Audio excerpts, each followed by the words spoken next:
Lumière Kaboulo TV, Lumière Kaboulo TV, Lumière Kaboulo TV. Réflexion avec R9, Fabrice R9, Fabrice. Mobali Madeo, Balingaka, moi c'est l'olanga ninyango, nengo salanga yeleki makasi. Kaboulo TV yo, Lumière Kaboulo, réflexion. Réflexion, double CD Fantomas, Mayo.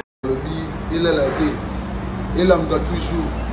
Il a s'abonner, chaîne les amoko. Ça c'est dit, on a s'abonner. Bon, donc, mon yango, YouTube, tout ça, moko gaga. Réflexion, trop bandé, réflexion. Réflexion, lumière, Kamboul, Yangwana, Balai qui est ça la biso bien. Tous en ciment pour. Et ça la G. Bongo. Toujours. Réflexion, Lumière Kambolo TV. Chaîne Zamoko, vous s'abonnez, vous avez cité Lumière Kambolo TV. Bonjour, Nabiso Banso. Les alingan de Konabino, Nabengami na Kombo ya Kambulu. Na salaka na émission na chaîne télé Oye Bengami Réflexion. Chaque samedi na 19h30, beaucoup tabiso kuna na.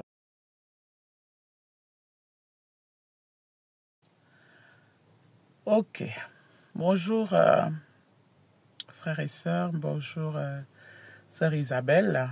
Je viens maintenant pour répondre à la question et à tout ce qui se passe par rapport à cette dame qui a perdu la vie dans l'hôtel et qui a été tuée, supposons, par son amant.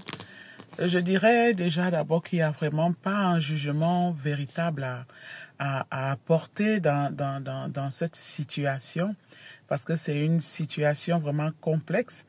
Déjà, si une femme, une mère d'enfant, une épouse va déjà hors du foyer, c'est que je peux dire qu'il y a déjà un problème. Il y avait déjà un problème de source, mais peut-être qu'on n'a pas réglé, ou parfois on ignore les signaux, et puis on laisse les choses aller jusqu'à aujourd'hui. C'est la mort d'une maman, d'une épouse, et vraiment c'est très délicat de donner vraiment une opinion vraiment ou juger ou voir par rapport à ce que le mari, le comportement du mari aujourd'hui qui refuse de faire entrer le deuil dans sa maison.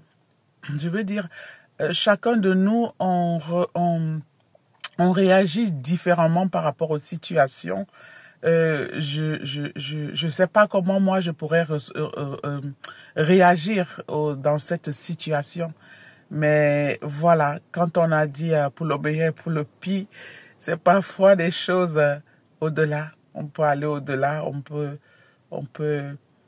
faire des choses autrement. Et voilà, je sais que ça fait mal, c'est mal vu, c'est la honte. Mais voilà, je peux pas donner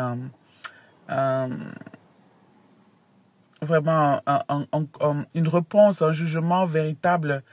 Tout ce que je peux dire, c'est cette situation nous amène à vraiment faire attention, à vraiment prendre en considération les signaux lorsque l'un du couple, le mari ou la femme qui commence à se plaindre de quelque chose, de prendre vraiment le temps de s'asseoir, de se recentrer sur l'essentiel qui est votre couple, de savoir qu'est-ce qui se passe et de vraiment sortir les vers du nez, comme on dit souvent, et de mettre tout à jour, parce que parfois on ignore les problèmes dans nos couples et on ne s'y intéresse pas vraiment parce que on a tellement de distractions.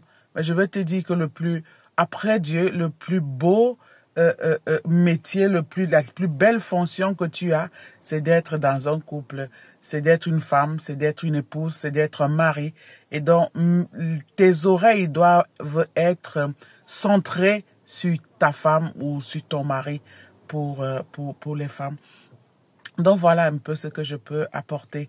C'est une situation, pas de commenter, pas de juger, mais de s'asseoir soi-même avec son couple à la maison et se dire, et si cela m'arrivait demain, comment je réagirais, et de ne pas laisser cet acte se passer dans son couple, mais vraiment faire tout pour que les choses se passent très bien.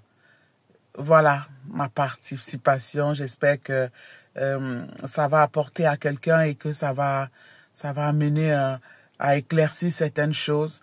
Regardons à nos couples, regardons ce qui ne marche pas, écoutons les signaux quand ça commence, quand les reproches commencent, quand les choses commencent à être bizarres. Ne laissons pas les choses arriver jusque-là. C'est maintenant un moment de nous recentrer dans nos couples et de regarder ce qui ne va pas et de parler et de trouver des solutions quand il en faut encore. Quand il y a encore temps de reconstruire, de relaver, de redresser. Voilà. Merci.